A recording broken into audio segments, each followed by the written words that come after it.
రాష్ట్రంలో మరో 3 రోజులు వర్ష సూచన అకాల వర్షాలతో కుదేలైన రైతాంగం.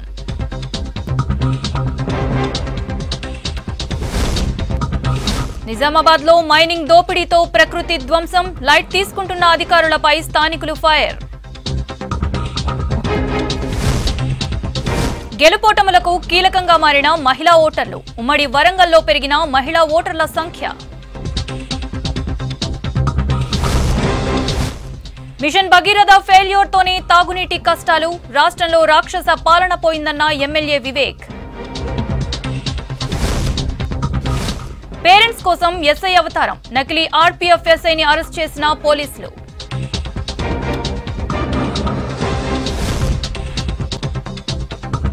అకాల వర్షాలతో రాష్ట్రంలో పంట పొలాలు దెబ్బతిన్నాయి. పలు జిల్లాల్లో రైతన్నలు తీవ్రంగా నష్టపోయారు. చేతికొచ్చిన పంట నీటిపాలు కావడంతో ఆవేదన వ్యక్తం చేస్తున్నారు.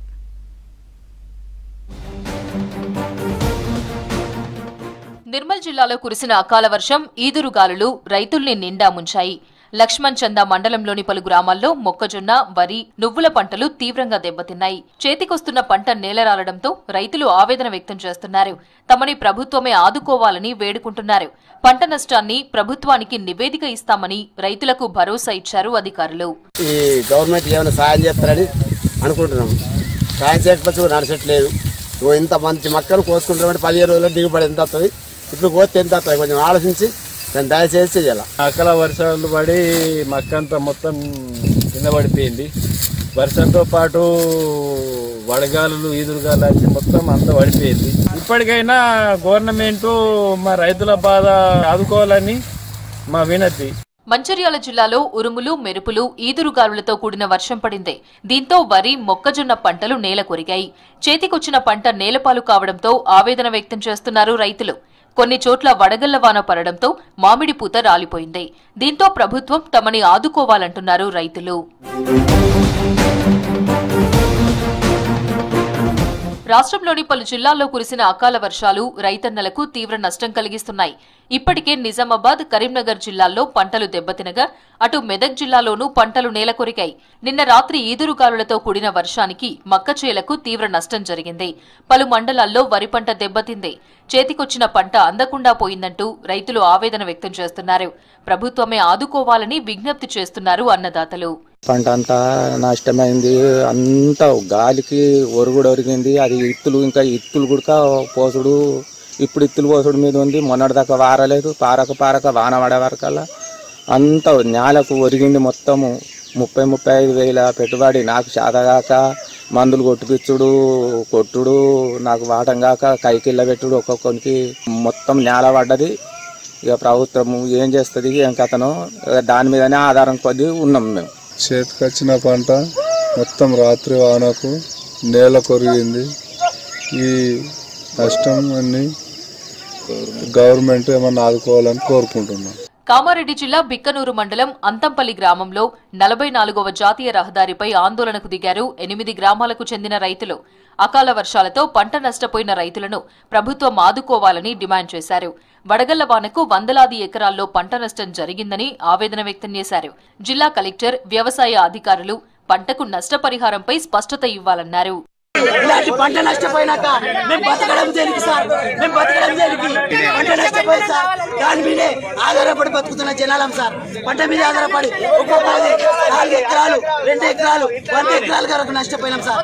దయచేసి మేము ప్రభుత్వాన్ని ఒకటే డిమాండ్ చేస్తున్నాం. సస్తే ఇక్కడనే తెస్తాం, లేకపోతే మా పంట చెల్లెలా తెస్తాం. మాకు మాత్రం నష్టపరిహారం తప్పకుండా కావాలి సార్.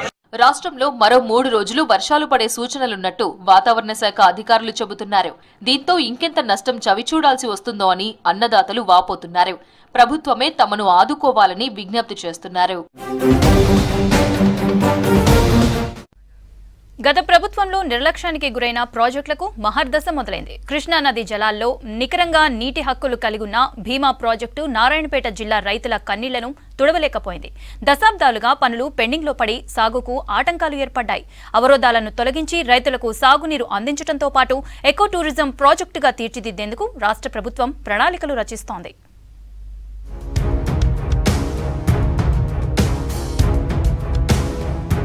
కృష్ణా నది నీటి వాటాలో 20 టీఎంసీలు నికర జలాల్లో హక్కు కలిగిన ఏకైక ప్రాజెక్టు భీమా ప్రాజెక్టు. భీమా ప్రాజెక్టులో అంతర్భాగమైన సంగంబండ రిజర్వాయర్ ను 3.17 టీఎంసీల సామర్థ్యంతో చేపట్టారు. ఇది కృష్ణా భీమా నదుల సంగమ ప్రాంతానికి చేరువలో ఉంది. ఈ ప్రాంతాన్ని ఎకో టూరిజం ప్రాజెక్ట్ గా డెవలప్ చేయాలని ప్రభుత్వం భావిస్తోంది. పర్యాటకంగా ఈ ప్రాంతాన్ని అభివృద్ధి చేసి సందర్శకులను ఆకర్షించే విధంగా ప్రణాళికలు రచిస్తోంది. అయితే సంగంబండ రిజర్వాయర్ పూర్తి స్థాయి నీటి నిల్వ సామర్థ్యం 3.17 టీఎంసీలు అయితే ప్రస్తుతం 2.17 టీఎంసీల నీటిని మాత్రమే నిల్వ చేస్తున్నారు. తెలంగాణ, కర్ణాటక సరిహద్దును ఆనుకొని ఉన్న ఈ ప్రాజెక్టు నీటి నిల్వ సామర్థ్యం పెంచాలంటే కర్ణాటక రైతుల భూములకు పరిహారం చెల్లించాల్సి ఉంది. ఈ సమస్య పెండింగ్ లో ఉండడం వల్ల సామర్థ్యానికి అనుగుణంగా నీటిని నిల్వ చేయలేకపోతున్నారు. దీనికి తోడు సాగు విస్తీర్ణం కూడా తగ్గుతోంది.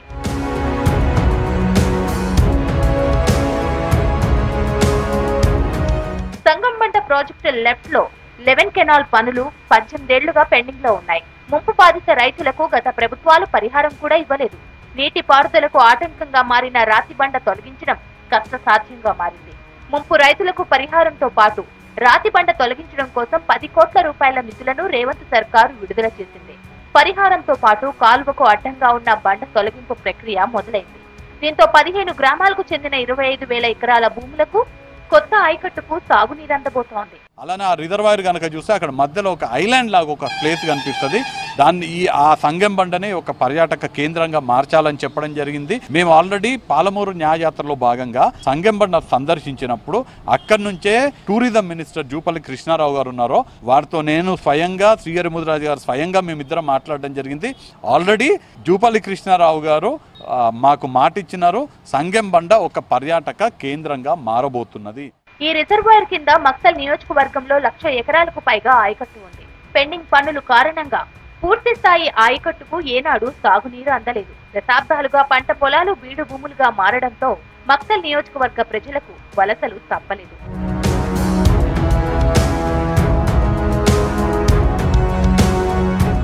సాగునీటి విషయంలో జాప్యాన్ని నివారించేందుకు రాష్ట్ర సర్కార్ కార్యాచరణ మొదలుపెట్టింది. దీంతో భీమా ఆయకట్టు రైతులు ఆనందం వ్యక్తం చేస్తున్నారు. బీఆర్ఎస్ ఎంపీ టికెట్ కేటాయింపుపై ధిక్కర స్వరం వినిపిస్తోంది. ఉద్యమకారులు, కేయూ విద్యార్థి సంఘాలు, సొంత పార్టీకి చెందిన మాజీ కార్పొరేటర్లు ఎంపీ అభ్యర్థి కావ్యను వ్యతిరేకిస్తున్నారు.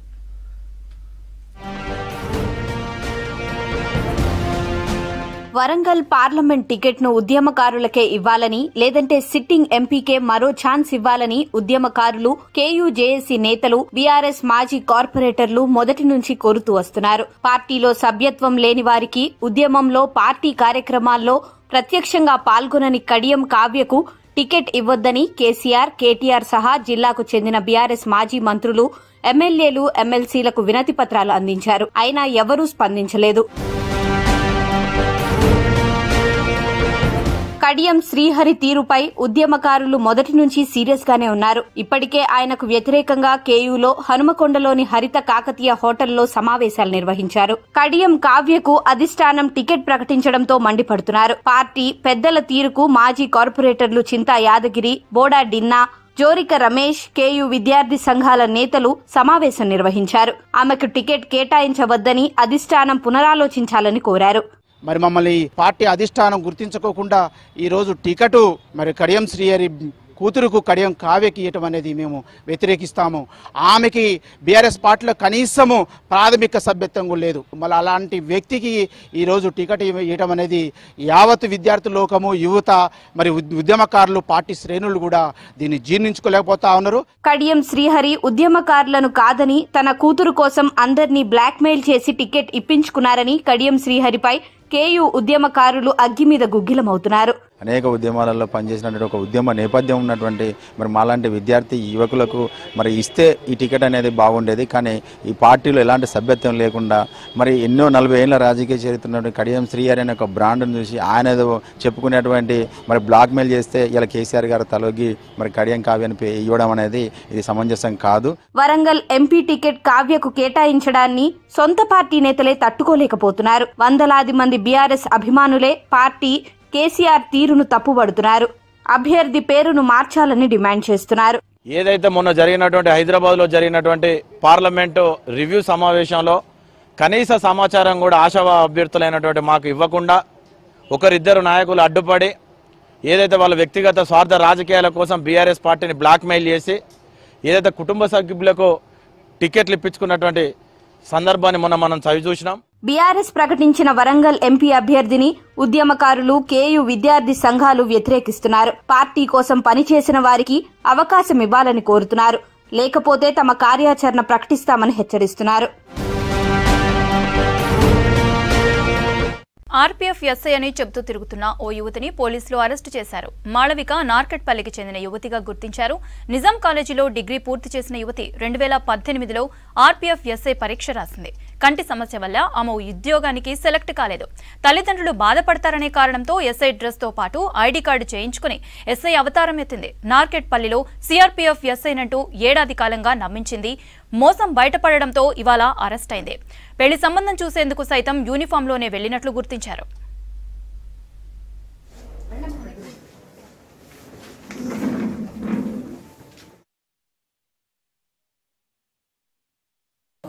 ఒక లేడీ నేను ఆర్పీఎఫ్ ఎస్ఐ అని చెప్పి తిరుగుతోంది, ఫాల్స్ ఫేక్ ఐడెంటిటీ కార్డుతో మాకు కంప్లైంట్ ఇచ్చారు. సో దాని మీద ఆ కంప్లైంట్ మీద మేము నిన్న ఇన్వెస్టిగేషన్ స్టార్ట్ చేసాం. మార్నింగ్ మాకు సికింద్రాబాద్ ఆ రైల్వే స్టేషన్ ప్రైమిసెస్లోనే ఫుడ్ బ్రిడ్జ్ దగ్గర ఈ అమ్మాయి కనిపించింది. సో వాళ్ళు ఇచ్చిన కంప్లైంట్లో ఇచ్చినటువంటి ఎవిడెన్స్ ప్రకారం చూస్తే ఈ అమ్మాయి సేమ్ ఉంది. సో తర్వాత మేము మా పోలీస్ ఇన్వెస్టిగేషన్ చేసి తెలిసింది ఏంటంటే ఈ అమ్మాయి పేరు జడల మాళవిక, 25 years. ఈ అమ్మాయి రెసిడెంట్ ఆఫ్ నార్కెట్పల్లి. ఈ అమ్మాయి నిజాం కాలేజీలో ఎంఎస్సి కెమిస్ట్రీ కంప్లీట్ చేసింది. 2018లో కరోనా టైంలో ఈ అమ్మాయి ఆర్పీఎఫ్ సబ్ ఇన్స్పెక్టర్ పోస్ట్కి అప్లై చేసుకుంది. అయితే ఈ అమ్మాయికి స్క్వింట్ అయి ఉండటం వల్ల, మెల్లకన్ను ఉండటం వల్ల ఈ అమ్మాయిని మెడికల్లో తీసేశారు.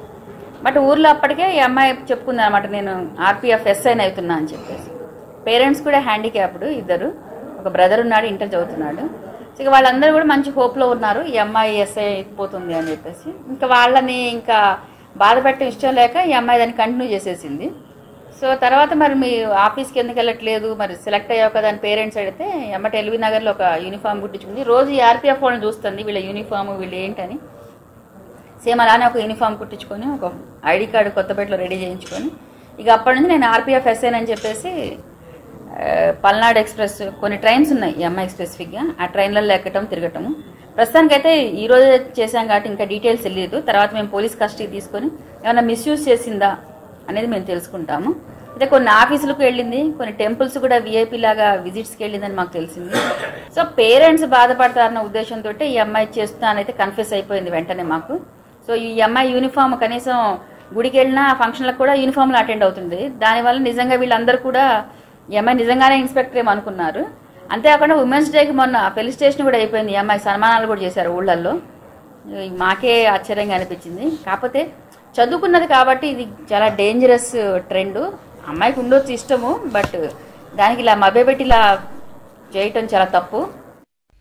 7 ఏళ్ల క్రితం జయశంకర్ భూపాల్పల్లి, కరీంనగర్ జిల్లాలను కలిపే మానేరుపై వంతెన పనులు చేపడుతున్నారని తెలిసి ప్రజలు సంబరపడ్డారు. రాకపోకలకు సులువుగా ఉంటుందని సంతోషించారు. అదంతా 3 నాళ్ల ముచ్చటగానే మిగిలిపోయింది. నిధులు లేక బ్రిడ్జి నిర్మాణ పనులు నెమ్మదిగా సాగుతున్నాయి. దాంతో రాకపోకలు చుట్టూ తిరిగినా నానా ఇబ్బందులు పడుతున్నారు జనం.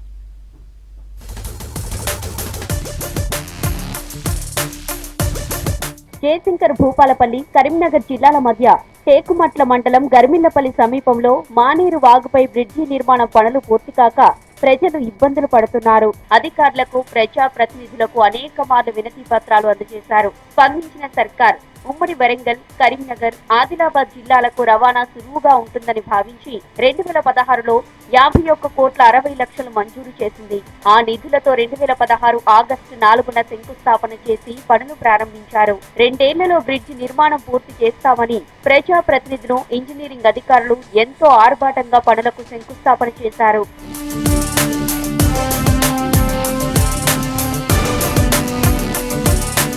మానేరు వాగుపై బ్రిడ్జి నిర్మాణ పనులు నిధులు లేక నత్తనడకన సాగుతోంది. 7 ఏళ్లు దాటినా పనుల పరిస్థితి ఎక్కడ వేసిన గొంగలి అక్కడే అన్న చందంగా మారింది. దాంతో స్థానికులు చుట్టూ తిరిగి వెళ్లాల్సి వస్తుందని వాపోతున్నారు. గత మధుసంచారి 10 సంవత్సరాల నుండి మొదలు పెట్టిండ్రు, అప్పుడు కాలేదు. గండ వెంకటరామరెడ్డి ఎమ్మెల్యే అయిండు, అప్పుడు కాలేదు. ఇటు రాకపోకల దాని గురించి మంత్రిని కానీ, గోరఖాని కానీ, అటుపోతే మంచిర్యాల కానీ పోవడానికి చాలా ఇబ్బంది అవుతుంది. ఇటు వరంగల్ కానీ, హన్మకొండ కానీ పోవడానికి చాలా ఇబ్బంది జరుగుతుంది. కంట తడితో మేము చాలా ఇబ్బందులు పడుతున్నాం. ఇందులో నుంచి 2-3 కొట్టుకపోయారు. ఈ ప్రభుత్వం అన్న చేస్తుందని మాకు చాలా ఆసక్తికరంగా ఉంది. ఇటువంటి చంద్రబాబు మంత్రి గారు, ఇటువంటి సత్యనారాయణ, మరి వీళ్ళిద్దరాన్ని చర్య తీసుకొని మాకు ఇది చేస్తే మంచిగా బాగుంటుందని మీకు మనస్ఫూర్తిగా కోరుకుంటున్నాను. బ్రిడ్జి పనులు పూర్తయి ఉంటే 2 కిలోమీటర్లకే గమ్యం చేరుకునే వాళ్ళమని, పనుల జాప్యంతో 15 కిలోమీటర్లు ప్రయాణించాల్సి వస్తోందని స్థానికులు అంటున్నారు. ఈ 8 సంవత్సరాల కాలంలో ఇప్పటి వరకు కూడా ఈ బ్రిడ్జి నిర్మాణం పూర్తి కాకపోగా ఇందులో పశువులు కొట్టుకపోవడం, వ్యవసాయ పనులకు పోవాల్సిన వాళ్లకు ఇబ్బందులు జరగటం, కాంట్రాక్టర్ నిర్లక్ష్యం మూలంగా, ఈ పాలకుల అసమర్థత మూలంగా ఈ ఓడేడు మానేరు వాగు పైన నిర్మిస్తున్నటువంటి ఈ బ్రిడ్జి నత్తనడక సాగుతూ ఉన్నది. ఇప్పటికైనా ఈ ప్రజాపాలన అని చెప్తున్నటువంటి కాంగ్రెస్ ప్రభుత్వం అధికారంలోకి వచ్చింది. ఇప్పుడైనా ఈ బ్రిడ్జి పూర్తి అయిపోయి ఇక్కడి ప్రజలకు రవాణా సౌకర్యం కావచ్చు, రాకపోకలు కావచ్చు, ఇంకా ఏదైనా కూడా ఉపయోగపడుతుందనే ఆశాభావం వ్యక్తం చేస్తూ ఉన్నారు. ఇప్పుడు ఎండాకాలం కావడంతో నీటి మట్టం తగ్గడం వల్ల స్థానికులు వాగులోంచి నడుచుకుంటూ వెళ్తున్నారు. వాగులో నీటి మట్టం పెరిగితే ఓడేడు వాసులు గర్మిళ్లపల్లికి రావాలన్నా, గర్మిళ్లపల్లి వాసులు ఓడేడుకు పోవాలన్నా కాల్వ శ్రీరాంపూర్, జమ్మికుంట మీదుగా టేకుమట్లకు దాదాపు 60 కిలోమీటర్లు తిరిగి రావాల్సి వస్తుందని ఆవేదన వ్యక్తం చేస్తున్నారు. 2 కిలోమీటర్ల కోసం 2 గంటల ప్రయాణం చేయాల్సి వస్తుందని వాపోతున్నారు. ఇటు నుండి అటు వెళ్ళాలంటే వాళ్ళు ఇప్పుడు నీళ్లు తక్కువ ఉన్నాయి వాగులో కాబట్టి ఆ ఇసుకలో వెళ్ళడం జరుగుతుంది. గతంలో అది మట్టి రోడ్డు వేయడం జరిగింది. ఇప్పుడు ఆ మట్టి రోడ్డు కూడా గత వర్షాలకు కొట్టుకపోవడం జరిగింది. ఈ ఎండాకాలం ఇసుకలో ప్రయాణం చేయాలంటే చాలా ఇబ్బందికరంగా ఉంది. ఎందుకంటే ఇసుక కూడా కాలుతుంది కాబట్టి నడుచుకుంటూ వెళ్ళే ప్రయాణికులు కానివ్వండి, లేదు అటు నుండి ఇటు నుండి అటు కూలీ చేసుకునే వాళ్ళకు చాలా ఇబ్బందికరంగా ఉంది. కాబట్టి నేను ఎమ్మెల్యే గారి దృష్టికి తీసుకుపోవాలని చెప్పి కోరుకుంటున్నాను. అధికారులు, ప్రజాప్రతినిధులు అర్ధాంతరంగా నిలిచిపోయిన బ్రిడ్జి నిర్మాణం పనులు చేపట్టి 2 జిల్లాల ప్రజలకు రవాణా సౌకర్యం కల్పించాలని స్థానికులు కోరుతున్నారు.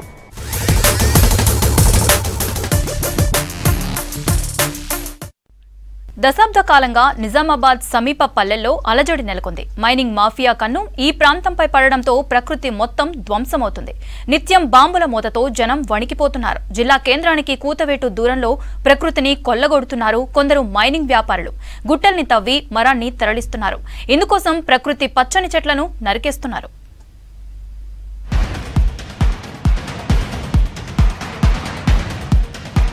మైనింగ్ మాఫియా చేతిలో ధ్వంసమైనట్లు కనబడుతున్న ఈ ప్రాంతం నిజామాబాద్ జిల్లా కేంద్రానికి కూతవేటు దూరంలో ఉంది. ఈ గ్రామాలన్నీ ప్రకృతికి మారుపేరుగా ఉన్నాయి. ఇవన్నీ మాక్లూరు మండలంలోని మాక్లూర్, మాదాపూర్, సింగంపల్లి, చిన్నాపుర రెవెన్యూ శివారులోని గ్రామాలు. అడవులు చుట్టూ చెరువులతో అందంగా కనబడతాయి. కొన్నాళ్ల క్రితం ఈ ప్రాంతంపై కొంతమంది అక్రమార్కుల కన్ను పడింది. దీంతో ఇక్కడి గుట్టలు కరిగిపోతున్నాయి. పచ్చని చెట్లు నేలమట్టమవుతున్నాయి. ప్రకృతిని కొల్లగొట్టేందుకు మైనింగ్ అక్రమార్కులు పేల్చే బాంబులు మోత మోగుతున్నాయి. నిత్యం తెల్లవారుజామున బాంబుల మూతతో నిద్రలేస్తున్న స్థానికులు సాయంకాలం మళ్లీ బాంబుల మూతతోనే నిద్రిస్తున్నారు. ఎటువంటి పర్మిషన్ లేకుండా, ఎటువంటి అనుమతి లేకుండా, క్వారీ అనుమతి లేదు, మైనింగ్ పర్మిషన్ ఉండదు, ఏ పర్మిషన్ లేకుండా ఎవరిని మేనేజ్ చేస్తారు. ఇలా మేము చెప్పంగానే అరెస్ట్ చేస్తారు. గతంలో కూడా మేము ఒక నిలబడి అరెస్ట్ చేయించినాం బండి, అయినా కాడ చెప్పలే మళ్ళీ వదిలేసారు. అట్లా ఎన్నోసార్లు చేసినాం. ఇప్పటికైనా కానీ ప్రభుత్వము కళ్ళు తెరిచి మన కలెక్టర్ గారిని స్పందించి, ఎంఆర్ఓ గారిని స్పందించి అక్రమ తవ్వకాలను ఆపేయాలని మేము కోరుకుంటున్నాం. అక్రమ మొరం తవ్వకాలపై ఆర్మూరు ఎమ్మెల్యే పైడి రాకేష్ రెడ్డి ఫైర్ అయ్యారు. పోలీస్, రెవెన్యూ, మైనింగ్ శాఖ అధికారులతో కలిసి మాక్లూరు మండలంలో కోట్లు విలువ చేసే మైనింగ్ దోపిడీని పరిశీలించారు. స్థానిక బీఆర్ఎస్ నేత ఆధ్వర్యంలో జరుగుతున్న మైనింగ్ మాఫియాపై ఆనాడు టాస్క్ ఫోర్స్ పోలీసులు దాడులు చేసి సీజ్ చేశారు. మాక్లూరు మండలంలోని ఓ సర్పంచ్ మైనింగ్కు ఎలాంటి అనుమతులు లేకుండానే పేలుడు పదార్థాలు ఉపయోగించి తవ్వకాలు చేస్తున్నారని కేసు నమోదు చేశారు. ఆనాటి నుంచి సర్పంచ్ పరారీలో ఉన్నారని పోలీసులు చెబుతుండగా మొరం తవ్వకాలు మాత్రం యథావిధిగా సాగుతున్నాయి. ఒకసారి ఎంఆర్ఓ గారిని కూడా కలిసాము. ఎవరికి కంప్లైంట్ ఇచ్చినా ఎవరు స్పందించినట్లు కనిపిస్తలేదు. పొద్దున్న దాకా బందే ఉంటుంది మొరం తవ్వకాలు. రాత్రిలో మాత్రం బాగానే నడుస్తున్నాయి టిప్పర్లు. ఆ టిప్పర్లు నడిచి మొత్తం పాడైపోయింది రోడ్డు. మా బోర్లు ఇవి జరిగినప్పటి నుంచే మా బోర్లన్నీ ఎత్తేసినాయి. ఇంతకుముందు ఒక 5-10 సంవత్సరాల క్రితం బోర్లు ఫుల్ నీళ్లు పోసేవి. అవన్నీ ఇవి అక్రమంగా చిన్నపూర్ నుంచి మాక్లూరు ఈ ఏరియాలో ఉన్న గుట్టలన్నీ అక్రమంగా కబ్జాలు అయిపోయింది. మాక్లూరు మండలంలో మళ్లీ మైనింగ్ మాఫియా రెచ్చిపోతుందని ఫిర్యాదు రావడంతో పోలీస్ కమిషనర్ ఆదేశాల మేరకు టాస్క్ ఫోర్స్ ఏసీపీ విష్ణు నేతృత్వంలో పోలీసులు దాడి నిర్వహించారు. ఏకంగా 21 టిప్పర్లు, 3 ప్రొక్లైనర్లు గుర్తించి పట్టుకున్నారు. అప్పటికప్పుడు మైనింగ్ అధికారులను రప్పించి కొలతలను పరిశీలించాలని కోరారు. తవ్వకాలు పరిమితికి లోబడి జరిగాయా లేదా అనేది జాయింట్ సర్వే చేసి కేసులు నమోదు చేస్తామని గతంలో మాదిరే రెవెన్యూ స్థానిక పోలీసులు మరోసారి చెప్పడంతో మొరం తవ్వకాలకు వీరి అండదండలు బహిర్గతమయ్యాయని స్థానికులు అంటున్నారు. భవిష్యత్తులో మళ్ళీ మాకు కావాలంటే కూడా మా విలేజ్కి ఏదన్నా మాక్లూరు విలేజ్ కావాలంటే కూడా మాకు మొరం దొరికే పరిస్థితి లేదు ఇక్కడ. కాబట్టి అధికారులు కూడా దీన్ని మొరాన్ని ఆపాలి. మరి మైనింగ్ వాళ్ళు పట్టించుకుంటలేరు, పోలీసు వాళ్ళు పట్టించుకుంటలేరు, ఎవరు పట్టించుకుంటలేరు. ఎన్నిసార్లు మేము కంప్లైంట్ ఇచ్చినా కానీ దీనిపై ఎమ్మటినే తగు చర్య తీసుకోవాలని జిల్లా కలెక్టర్ గారికి విజ్ఞప్తి చేస్తున్నాం. ఇక్కడి గుట్టలను గుత్తకు తీసుకున్నామని మైనింగ్ మాఫియా ప్రచారం చేసుకుంటోంది. ఈ క్రమంలో ఇష్టారీతిన గుట్టలను గుల్ల చేస్తున్నారు. సాధారణ పౌరులు ఇల్లు కట్టుకుంటేనే మొరం అనుమతులు ఇవ్వని అధికారులు మొరం అక్రమార్కులు రెచ్చిపోతున్నా తూతూ మంత్రంగా కేసులు నమోదు చేసి వదిలేయడం పలు అనుమానాలకు తావిస్తుంది.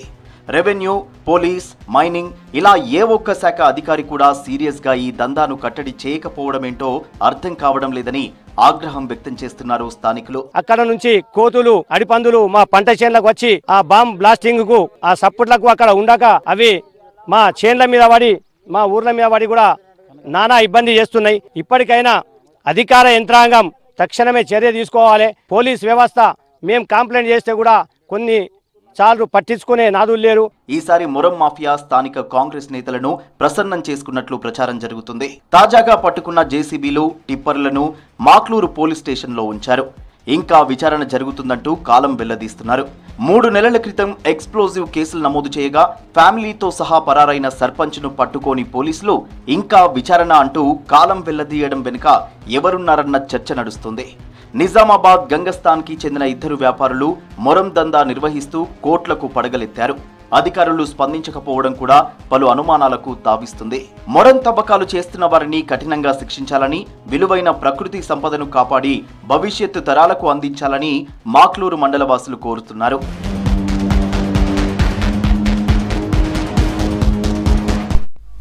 ఓరుగల్లులో మహిళలు అన్ని రంగాల్లో తమ సత్తా చాటుతున్నారు. రాజకీయాల్లోనూ తమ సత్తా నిరూపించుకుంటున్నారు. మొన్నటి అసెంబ్లీ ఎన్నికల్లో సైతం 3 ఎమ్మెల్యేలుగా విజయం సాధించారు. గెలుపు ఓటములు నిర్దేశించడంలోనూ మహిళా ఓటర్లే కీలకంగా నిలిచారు.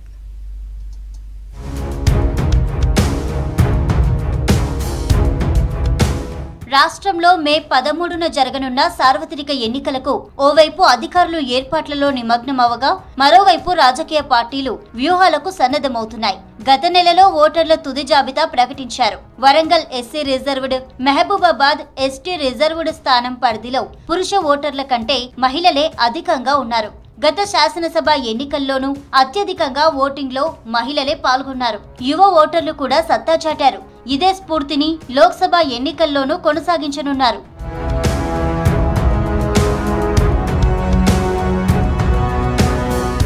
వరంగల్ లోక్సభ స్థానం పరిధిలో 7 అసెంబ్లీ సెగ్మెంట్లలో గత శాసనసభ ఎన్నికల ఓటర్ల జాబితాతో పోలిస్తే ఇప్పుడు ఓటర్ల సంఖ్య పెరిగింది.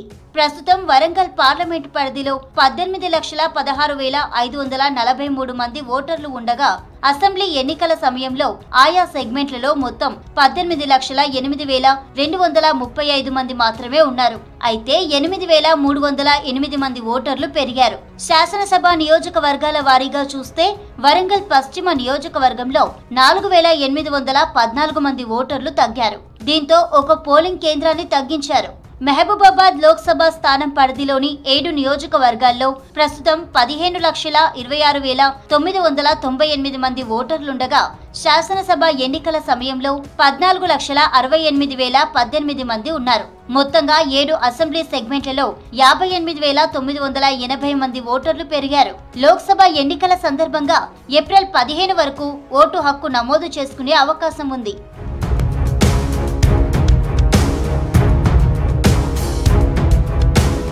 గత అసెంబ్లీ ఎన్నికల్లో అభ్యర్థుల గెలుపును మహిళా శక్తి శాసించింది. వరంగల్ పార్లమెంటు పరిధిలో 7 శాసనసభ నియోజకవర్గాల్లో 6,91,902 మంది పురుషులు, 7,01,862 మంది మహిళలు ఓటేయగా పురుషుల కంటే 9,960 మంది మహిళలు ఎక్కువగా ఓటేశారు. మహబూబాబాద్ పరిధిలో 6,13,646 మంది పురుషులు, 6,29,360 మంది అతివలు ఓటింగ్లో పాల్గొనగా పురుషుల కంటే ఎక్కువగా 15,714 మంది స్త్రీలు ఓటు హక్కు వినియోగించుకున్నారు.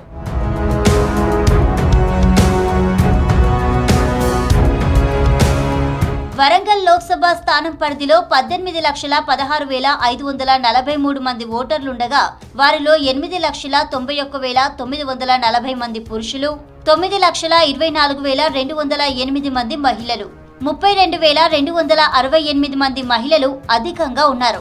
మహబూబాబాద్ స్థానం పరిధిలో 15,26,998 మంది ఓటర్లుండగా వీరిలో పురుషులు 7,45,554, మహిళలు 7,81,339 మంది. ఇక మొత్తంగా 35,785 మంది మహిళలు ఎక్కువగా ఉన్నారు.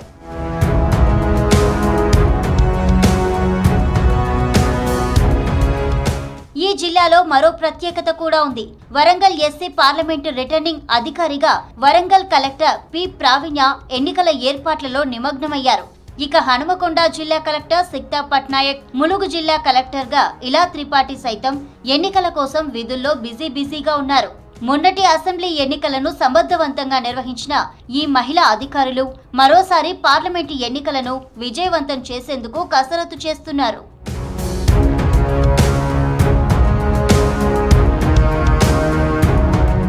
ఇలా అనేక ప్రత్యేకలతో వరంగల్, మహబూబాబాద్ పార్లమెంటు నియోజకవర్గాల్లో మహిళా శక్తి ప్రభావం చూపించనుంది.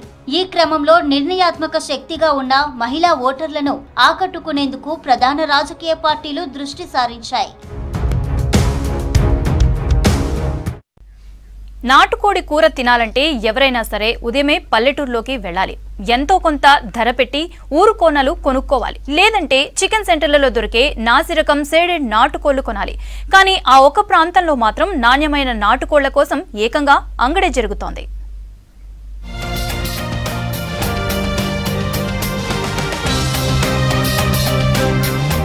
నిజామాబాద్ నగరంలోని పులాంగ్ చౌరస్తా ఏరియా ఇది. ఇక్కడ ప్రతి గురువారం తెల్లవారుజాము నుంచి ఉదయం 11 గంటల వరకు నాటుకోళ్ల అమ్మకాలు, కొనుగోళ్లు జోరుగా జరుగుతాయి. ఈ నాటుకోళ్ల అంగడి సందడిగా సాగుతుంది. పండుగలొస్తే ఇక్కడి జనం బారులు తీరుతారు. చుట్టుపక్కల ఊళ్ల నుంచి కూడా చాలా మంది రైతులు ఇక్కడికొచ్చి నాటుకోళ్లను అమ్ముతారు.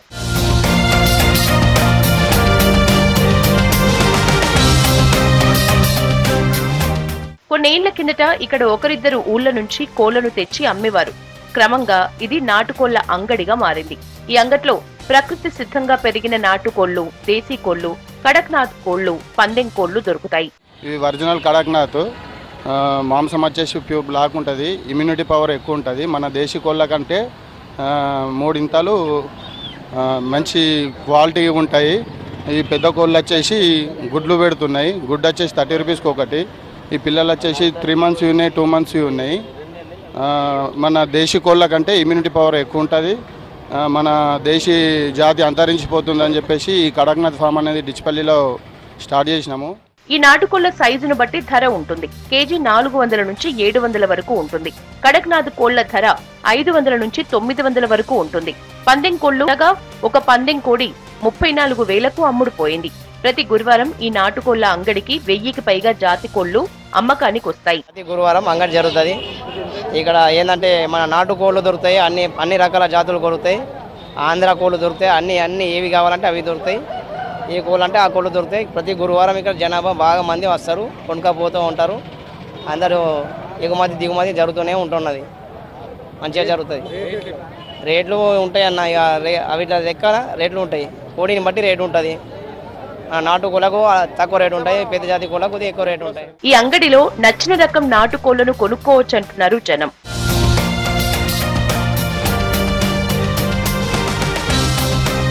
జగిత్యాల కొండగట్టు అంజన్న ఆశీస్సులతో రాష్ట్రంలో రాక్షస పాలన పోయి ప్రజాపాలన వచ్చిందన్నారు Chennur MLA Vivek Venkataswamy. Mission Bhagiratha failure వల్లే కొన్ని చోట్ల తాగునీటి సమస్య ఏర్పడిందని, వెంటనే ఆ సమస్యను పరిష్కరిస్తామన్నారు.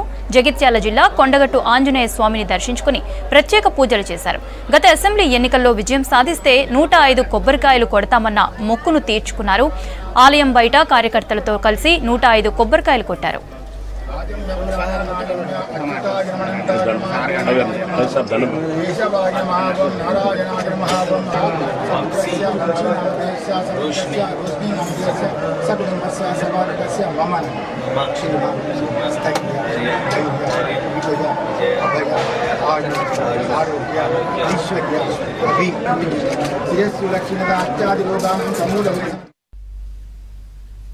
ఇవి తెలంగాణ అప్డేట్. Stay tuned.